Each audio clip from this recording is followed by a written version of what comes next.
Friends, ఇప్పుడే అందిన వార్త. రాష్ట్ర ప్రభుత్వ ఉద్యోగులకు సంబంధించి పెండింగ్ డిఏల పైన లేటెస్ట్ తాజా సమాచారం అయితే రావడం జరిగిందండి. సో ఆ వివరాలు ఏంటనేది వీడియోలో తెలుసుకుందాం. వీడియోని స్కిప్ చేయకుండా పూర్తిగా చూడండి. కంప్లీట్ ఇన్ఫర్మేషన్ అయితే అర్థమవుతుందండి.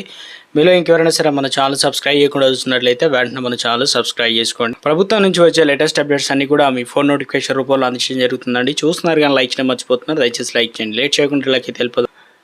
తెలంగాణ రాష్ట్ర ప్రభుత్వంచే ఉద్యోగులకు శుభవార్త చెప్పేందుకు ముస్తాబవుతుంది. రాష్ట్రంలో ప్రభుత్వ ఉద్యోగుల కోసం పెండింగ్లో ఉన్నటువంటి 2 డిఏలను చెల్లించేందుకు ప్రభుత్వ ఉన్నత స్థాయి కసరత్తు జరుగుతున్నట్లు సమాచారం.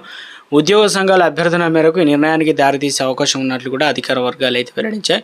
దీంతో పాటు ఉద్యోగుల సంక్షేమం కోసం మరికొన్ని నిర్ణయాలు కూడా తీసుకోనున్నట్లు తెలుస్తుందన్నమాట. రిటైర్మెంట్ రోజునే బెనిఫిట్ చెల్లింపునకు సూచన. పెండింగ్లో ఉన్నటువంటి డిఏలతో పాటు ఉద్యోగులు రిటైర్ అయ్యేటువంటి రోజున పింఛను, గ్రాట్యుటీ, ఇతర సదుపాయాల్లో కొంత మొత్తాన్ని వెంటనే చెల్లించే విధంగా ప్రభుత్వం ఆలోచిస్తుంది. ఇప్పటి వరకు లేట్గా వచ్చే ఈ బెనిఫిట్స్ ఇకపై నిర్దిష్ట సమయానికి అందేలా చర్యలు తీసుకోవాలని భావిస్తున్నారు. ఈ మేరకు త్రిసభ్య కమిటీ ఇచ్చినటువంటి నివేదికను పరిగణలోకి తీసుకొని ఆఖరి దశకు జరుగుతున్నట్లు అయితే సబ్ కమిటీలో తుది నిర్ణయానికి అవకాశం. ఈ అంశాలపైన రేపు జరగనున్న రాష్ట్ర కేబినెట్ కమిటీ సమావేశంలో తుది నిర్ణయం తీసుకునే అవకాశం ఉన్నట్లు సమాచారం. ఉద్యోగుల డిఏ చెల్లింపుతో పాటు ఇతర సమస్యల పరిష్కారానికి సంబంధించిన నిర్ణయాలు కూడా ఈ సమావేశంలో తీసుకునే అవకాశం అయితే ఉంది. దీంతో రాష్ట్ర ప్రభుత్వ ఉద్యోగులు ఆనందం నెలకొంది. ఎంతో కాలంగా ఎదురు చూస్తున్న డిఏల చెల్లింపులు వారికి ఆర్థిక భారం కొంత తగ్గే అవకాశం